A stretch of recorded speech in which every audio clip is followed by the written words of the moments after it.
who can then utilize this particular land. There's a whole laws around this in Islamic law in which these kind of things are dispensed so that the resources are utilized properly rather than just left them for no reason.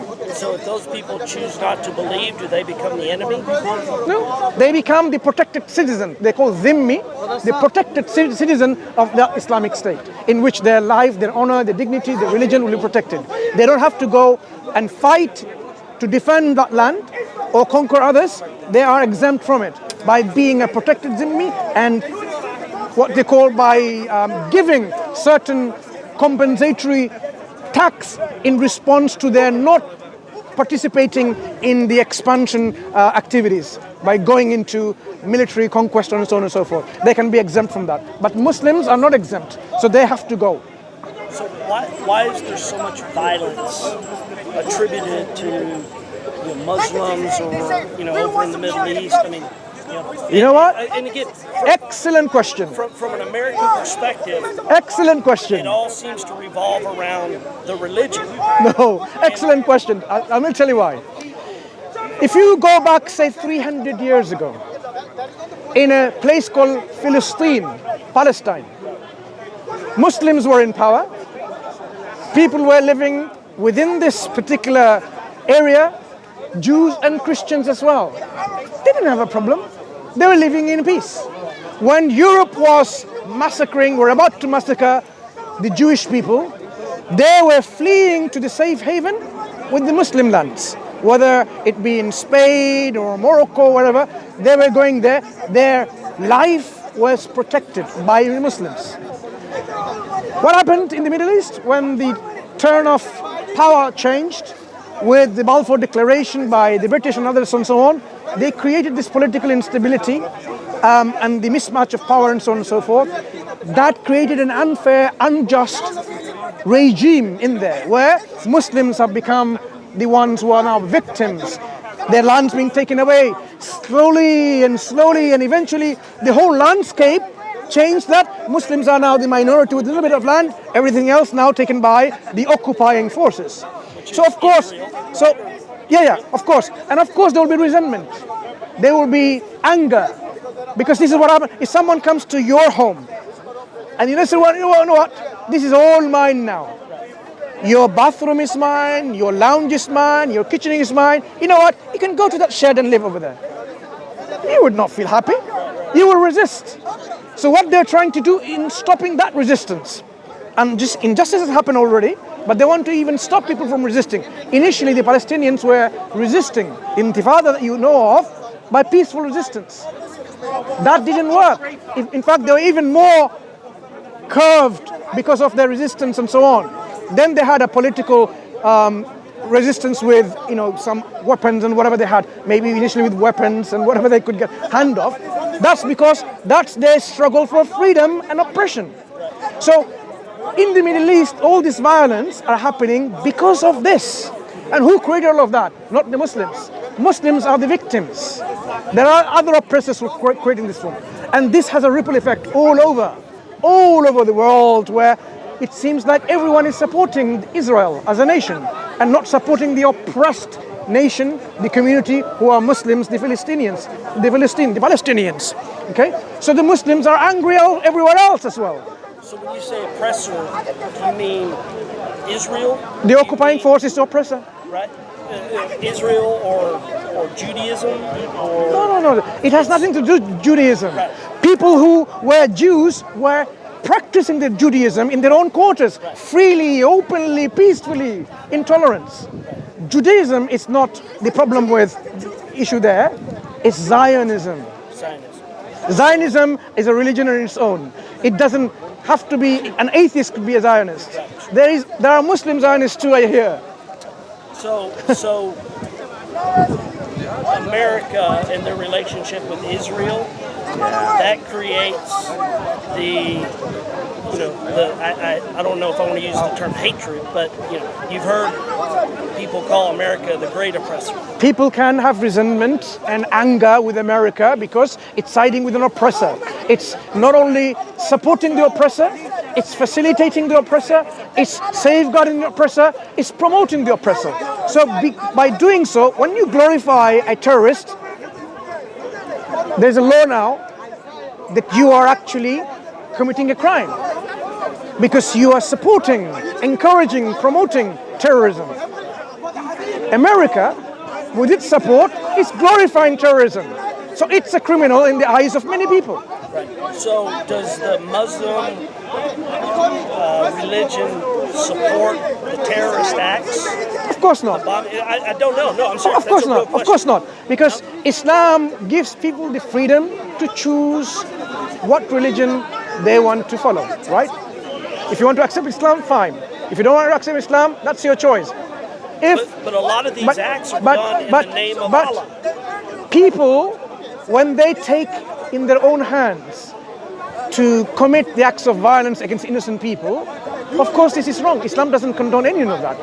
If a country fights another country, you don't consider that terrorism because one country is fighting another country, whatever the reason. But if you fight an innocent community, an innocent individual or an innocent state, that is terrorism. So whoever does that, whether it be Christians and Jews and Muslims and atheists, you're committing acts of terror and terrorism, which is totally not acceptable. So, so in America, these acts of terrorism that, we hear are being done in the name of Allah, right? Can I just switch back? Yeah. The acts of terrorism that America is committing for years and years, everywhere in the world. Sure. What are you as American doing for that? You seem to be focusing on the response to these terrorist acts. No, I understand. To understand why in this landscape you have these pockets of terrorism happening, you call it terrorism, this is a response to American aggression. So what are you as Americans, I suppose you're Americans, right?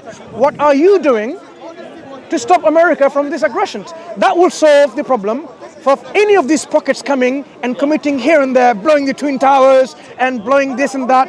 That would stop there. Because before America did all of those things, did people go to America or the Americans themselves start blowing up buses, trains and big buildings?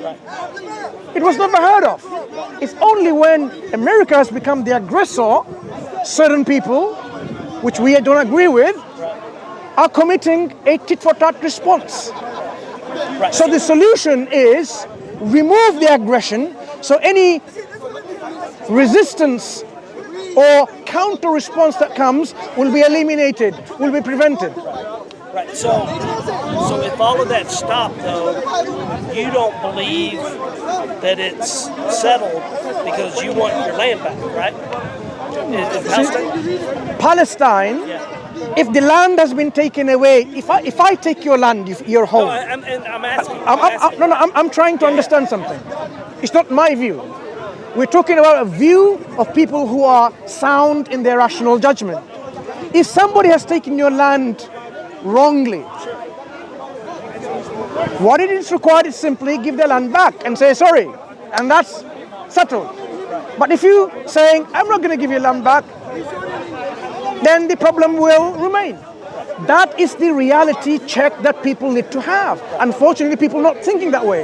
They're thinking, how do we stop all this terrorist activity? Let's have prevent strategy in UK. Let's have X, Y, and Z.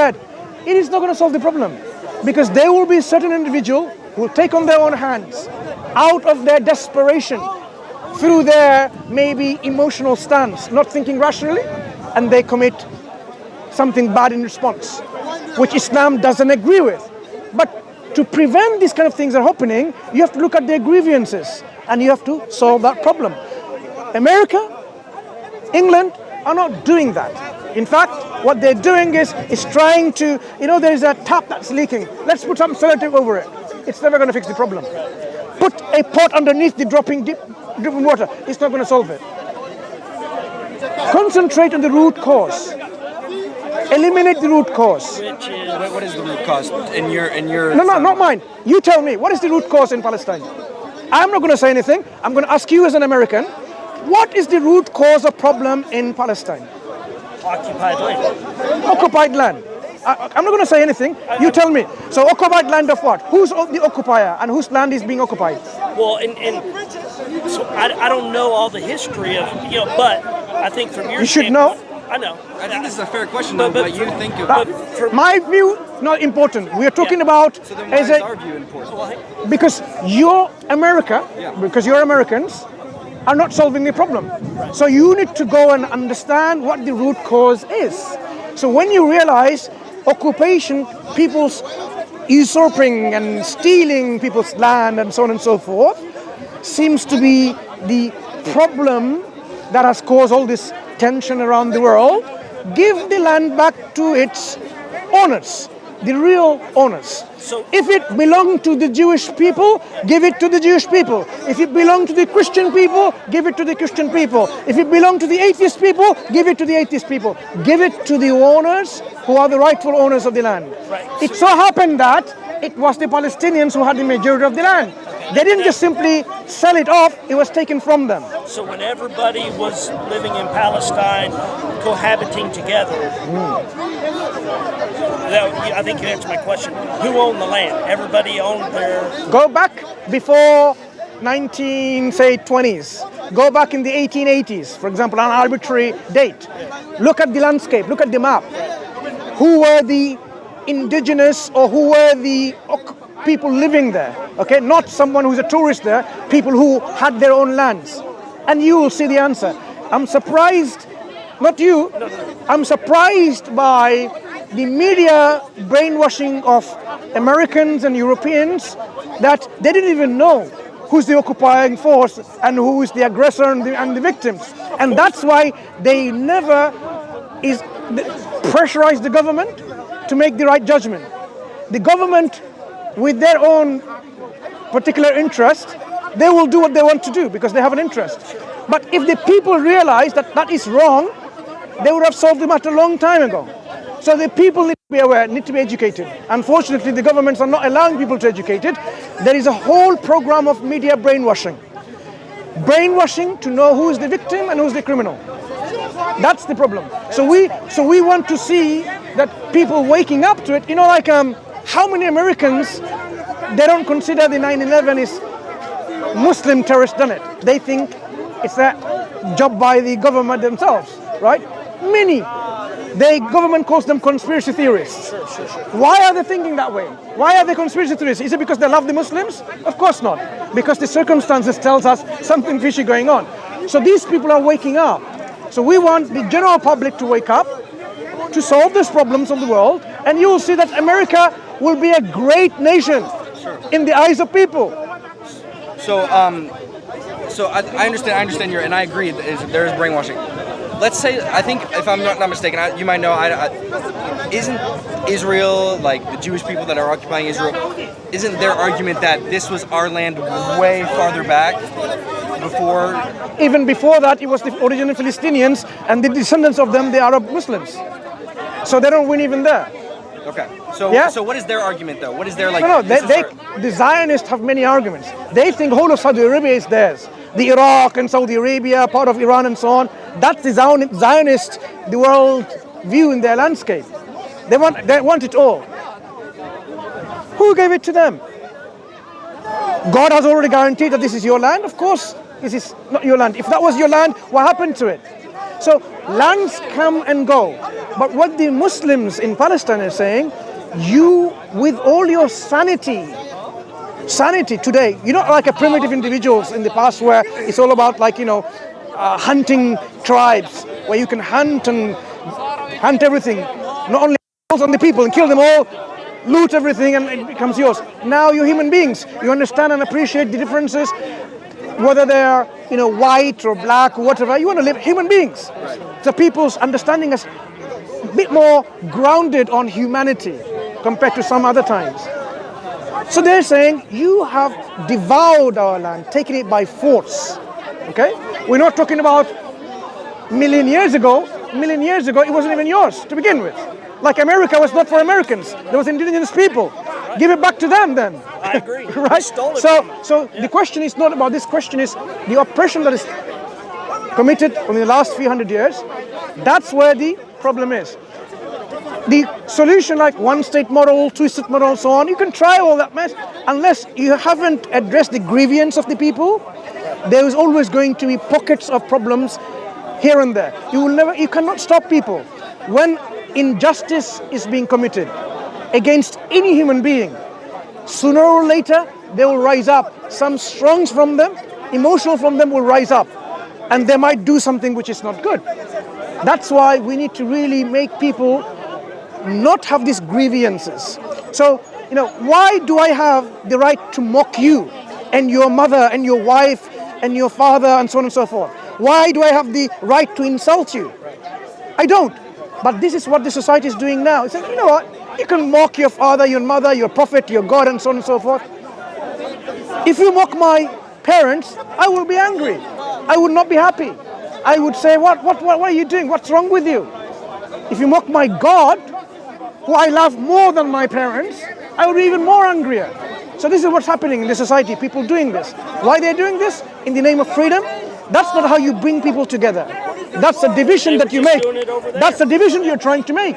If you want to unite, look, Quran says, do not insult even other gods, lest they insult Allah back.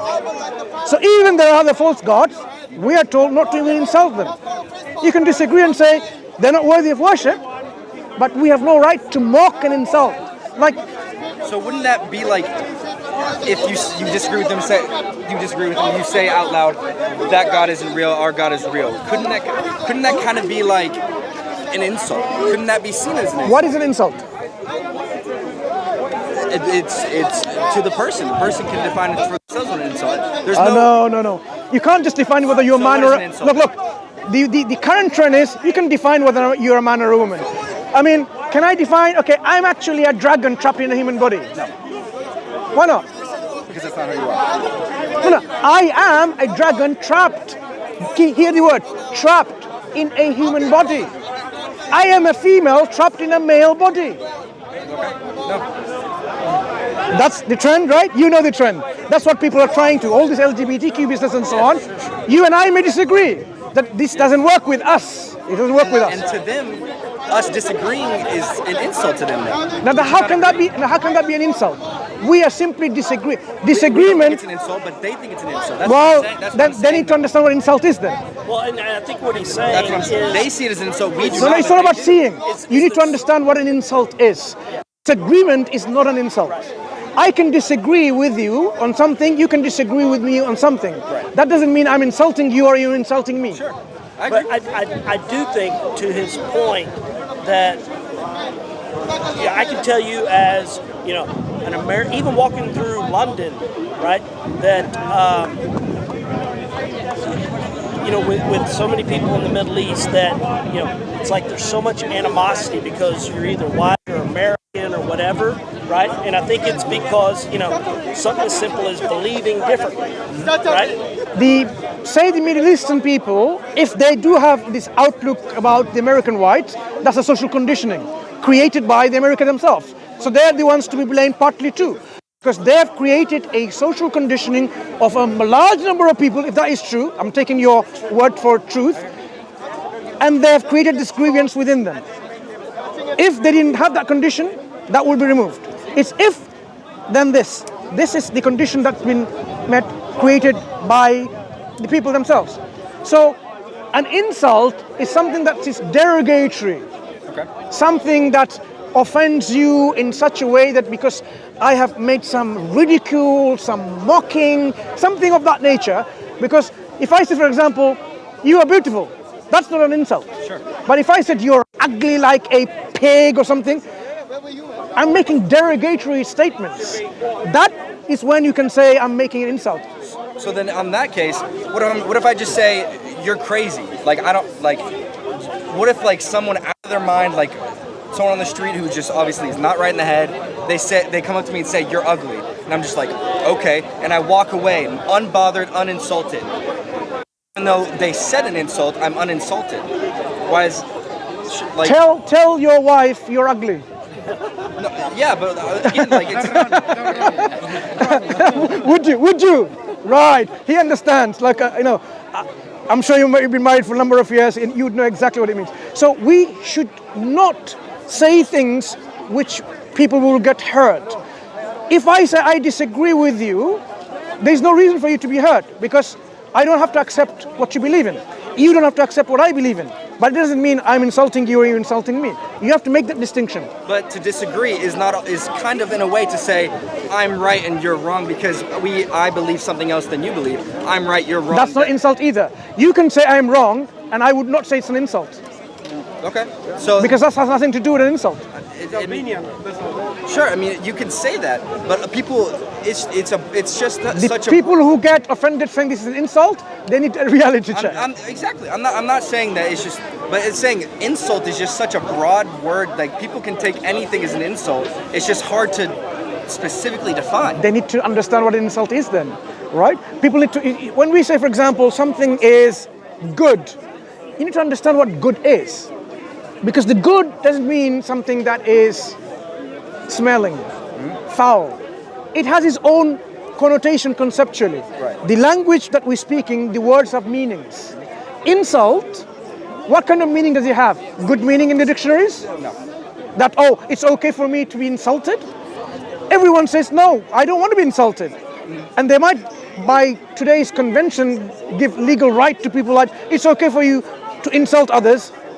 But we're saying we shouldn't even have that right, okay? Because that is not a good thing to insult and mock and ridicule. So you think things are, by that case, words are either good or bad? No, there are neutral words. There's neutral words? Of course. Okay. So I mean, I just want to make that understand. Okay. Yeah. But insult, by its own conceptual understanding, is not neutral. Okay. But can I insult you? Do you think yeah, go ahead? Then you say, what is this? What's wrong with this guy? He wants to insult me. Because you'd think insulting means to defame me, to have some... Certain words are like that. Can I say, for example, I don't know what to use this word, but something like totally negative. Like, can I say like you are a rapist? Why would I say that? Is that a good thing to be associated with? I am a rapist. Hallelujah. No one would be proud of that. No one would glorify that. No one would be happy and say, now let's celebrate it. Because a rapist, by this connotation, is someone who acts on their will and forced their will on someone else by force without their consent and so on. That's not a good thing. So insult, for example, should be taken in that way, like, why would you do that? So when it comes to religion, we can have our differences. You know the example I gave you about the coherency of the concept of God? We say God is so merciful to us that He has given us guidance to all nations, all times, because He's just. And all the nations, when the warners came to them, they had a clear understanding who God is and what they have to do to be saved from hellfire that is there in the future. None of them, prophets, told them about, you know what, God is like a Trinity and Father, Son, and Holy Spirit, and God is like a half elephant and half man, and God is a black man called Krishna. And so, all of this then it came from God, because God will be always consistent in His message. Because consistency, because He's one. He hasn't changed. So when He conveyed the message about Himself to Abraham, imagine, Abraham in the day of judgment sees God on the throne, someone on the right hand side, and there's a Holy Spirit hovering. He will faint. I would faint if I was Abraham, because he was the friend of God, and God didn't tell him who he was, that I had a son as well. So this is what we are saying is, people often don't realize from historical transformation what happens to some of the truths. The truths gets corrupted. It gets changed over times. When Moses came, upon him be peace, he didn't tell the people to worship him. He told people to worship God. When Christ came, the son of Mary, upon him be peace, he didn't tell people to worship him. He says worship God. But what happened? As time went, now I hear Christians saying worship God through Christ, worship Jesus, and so on and so forth, depending on who you speak to. The one who came to tell you to worship God he himself has become the object of worship. What a change of turnover of, it's like, a tragedy what has happened to human history. Who said to worship God only, people are now worshipping him instead. So that's why we're saying is Christianity, in the Quran, they says they are dallin. They are into their misguidance. So to remove the misguidance, to come to the truth, is to understand God as God has consistently throughout history has explained about who he was. One and only God, not three in one. There's a difference between one, three in one, two in one, 5 and 20, whatever. They're not equivalent. So Christians need to come back to the God of Jesus, the God of Moses, the God of Abraham. Then we will say, yes, you are now coming on the right track, and the next step is follow the final messenger. If you are a Jew, and the messenger prophet Jesus came, your next step as a Jew is to accept him as your prophet, as your messenger, and follow him so that you worship him according to what he has brought through laws God given to him. If you're a Christian, your next step is to know who the final messenger is, Prophet Muhammad sallallahu alaihi wasallam. You don't lose anything. You are now worshipping God as God, who God is in his reality. So this is what we're saying. Islam is that only acceptable ideology, the message, the religion, the way of life that is acceptable to God. The religion of Jesus, Abraham, Moses, Muhammad, peace be upon them all. We're inviting you to that. You're not losing anything to become a Muslim, you're gaining everything. And if we don't accept that, then we're a Christian, and if you don't accept that, your enemy? you don't become my enemy because you don't accept something. If you don't accept Islam, I agree you with you, but that's kind of what it you seems. will have your consequences with God in the hereafter. If you are living in an Islamic country, then you will be the non-Muslim citizen in an Islamic country. Back in the past, where Islam was implemented, then you would have been the protected citizen, in which your life, your honor, your dignity, your wealth, your religion will be protected. Today, we don't have an Islamic country where Islam is implemented, and that's why somewhere, some places, the Christian minority may be oppressed. And I don't disagree with you that that might be the case in some places, because they are not implementing Islam. That's why people may get oppressed. Muslims are getting oppressed in the Muslim countries themselves. Other minorities who are non-Muslims. So what are the sect of Muslim where people are killed, right? For their beliefs. I mean, right? You have no right to kill someone for their belief, just because they have a different belief, right? They claim to be Muslim. They claim to follow Allah. Yeah, well, the KKK claim to be Christians. Right. And the Lord resisted our claim. Right. No, where is it? Someone had the bag. They are. Someone took it from me. I hope so. I hope someone is Muslim. Our scholars have been vocal in the early 90s against people like that. But some of the West suddenly try to blind eyes. It's the same bag. Eh? Same bag like this one, yeah. Media is what sells. Where is it? Maybe it is with Hassan. You know the Jamaican. There you go. Here. Barakallah fi. That's okay. Because your batteries are now, so you're going to pack your stuff. My batteries are out. Battery for what? The battery for the Microphone. receiver. The receiver. Oh, the receiver. Okay. And even this maybe, I don't know. Because it wasn't recording the Okay. audio. Okay. No, sure. Who are they? Christians? American Christians. Yeah. Still there. By the messengers, and he came with the original message of worship Allah, the one God, and you love Him, and you have a personal, deep, loving connection with that God. You don't go through Muhammad or through Jesus or Mary, and Him be all peace. Go directly through God. Even Jesus said that in the Bible, in Gospel of John. I agree. That's why we don't. You were talking about enemy? We have an enemy. It's the devil. It's the common enemy. It's shaitan. God tells us, be aware of this enemy. Satan. He is our common enemy. So you have to take him as an enemy, avoid all the footsteps of Satan, get rid of him by this jihad of your struggle of yourself, not to follow the whispers and footsteps of Satan. That is the clearest enemy. The enemy of the state may be the one, another state, if they come to totally destroy and annihilate it from existence, then you will consider them your enemy. But you will have relationship with other nation states in which you will be certain pacts and treaties in which you will say like say, well, you know, you have an international agreement.